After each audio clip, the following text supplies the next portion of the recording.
महाराज तब मैया पार्वती ने भोले बाबा से पूछा भी तो क्या पूछा महाराज? बोले पूछो रघुपति।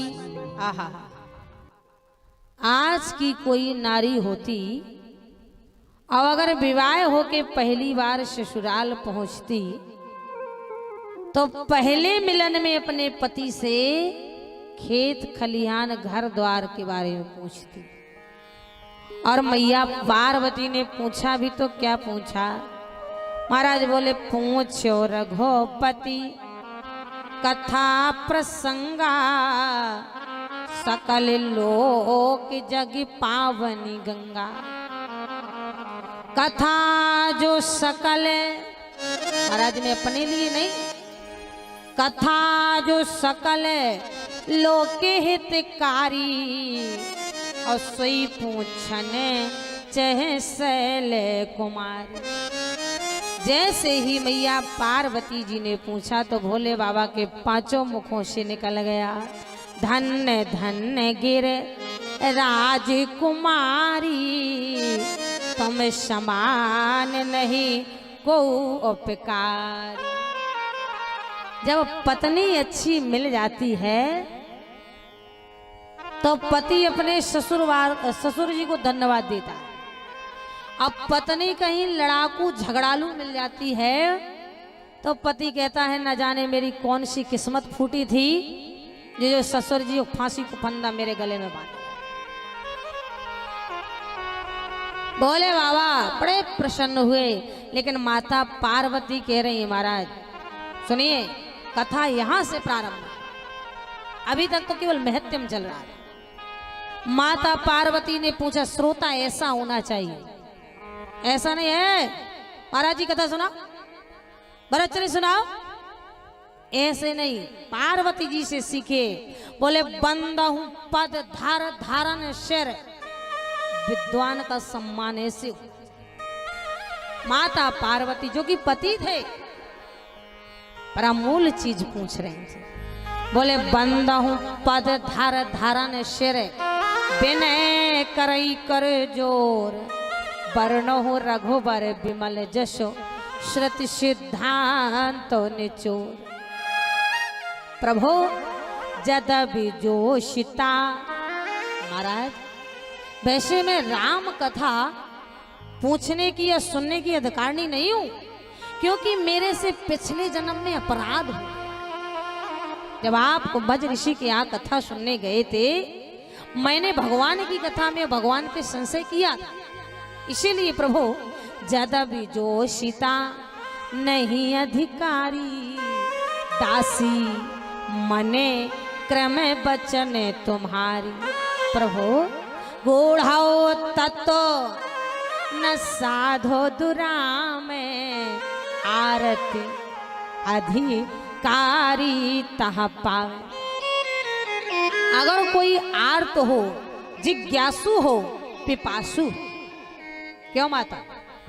जैसे कोई प्यासा हो, अब पानी आ जाए फट गिलास उठा के पी लेगा। अगर कोई प्यासा नहीं है, पानी भी उसके सामने आएगा, क्यों? ठंडा है, साफ गिलास में है, मटके का है, नलकूप का है, हजार सवाल करेगा क्योंकि प्यासा नहीं है। वही माता पार्वती कह रही है महाराज, गोढ़ाऊ तत्व न साधु दुरा में, आरते अधिकारी तह पावे। महाराज और फिर राम कथा सुना रहे हैं, तब भोले बाबा ने कहा, रच महेश निज मानसी राखा, पाए सुसमय शिवासन वाखा। बहुत अच्छा प्रश्न किया देवी। मैं तो जानता था कि पिछले जन्म का कुछ आपके अंदर प्रभाव होगा, लेकिन महाराज जहां आपका शरीर वो खोया था वहां सब अहंकार घमंड। माता पार्वती ने कहा, प्रभु पहले मैं दक्ष की बेटी थी, अब मैं राजा हिमांचल की बेटी हूं, पर सरकार निवेदन करना चाहती हूं, मैं आपसे 9 प्रश्न पूछूंगी, क्योंकि 9 प्रश्न में ही पूरी राम कथा है। 9 ही रत्न है, 9 ही अंक हैं, 9 ही ग्रह हैं, 9 ही देवी हैं, 9 ही अंक हैं। 1 2 3 4 5 6 7 8 9, 9 के बाद 1 0। 9 ही रत्न, 9 ही देवियां हैं।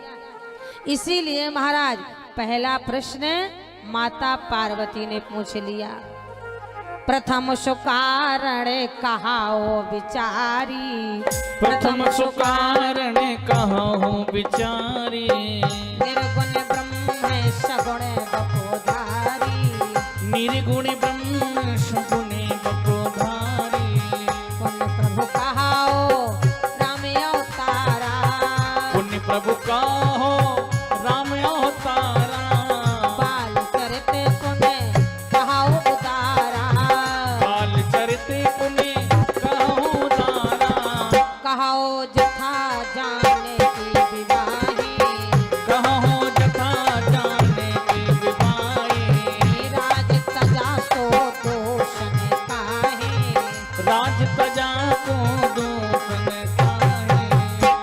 पहला प्रश्न मेरा प्रथम सुकारण, जिसे देख के मैं भ्रमित हो गई थी पिछले जन्म में जब मैं सती थी।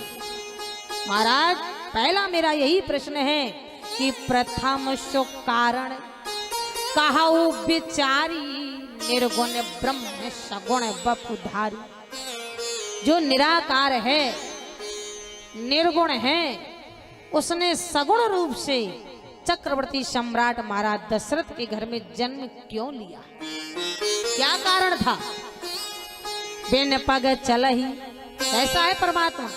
बोले बिन पग चलही सनहि बिन काना, कर बिन करम करहि विधि नाना। भगवान तो सबसे पे व्याप्त है, जर्रे जर्रे में भगवान है, कड़कड़ में भगवान है, पशु पक्षी जीव जंतु में भगवान है, कानी भगवान है। ईश्वर अंश जीव अविनाशी, चेतन अमल सहज सुख राशि। कबीरदास जी तो कहा करते थे, जहां जहां जाऊं सो तेरी परिक्रमा। भाव अच्छा होना चाहिए। जहां जहां जाऊं सो तेरी परिक्रमा, जो कछु करूं सो पूजा, और जित जित देखूं सो तेरा दर्शन, भाव मिटाऊं दूजा। हर आत्मा में तो परमात्मा का वास है। बोलो भाई, हर आत्मा में परमात्मा का वास है। ऐसी एक जगह कथा हो रही थी और कह दिया कि हर आत्मा में परमात्मा का वास है।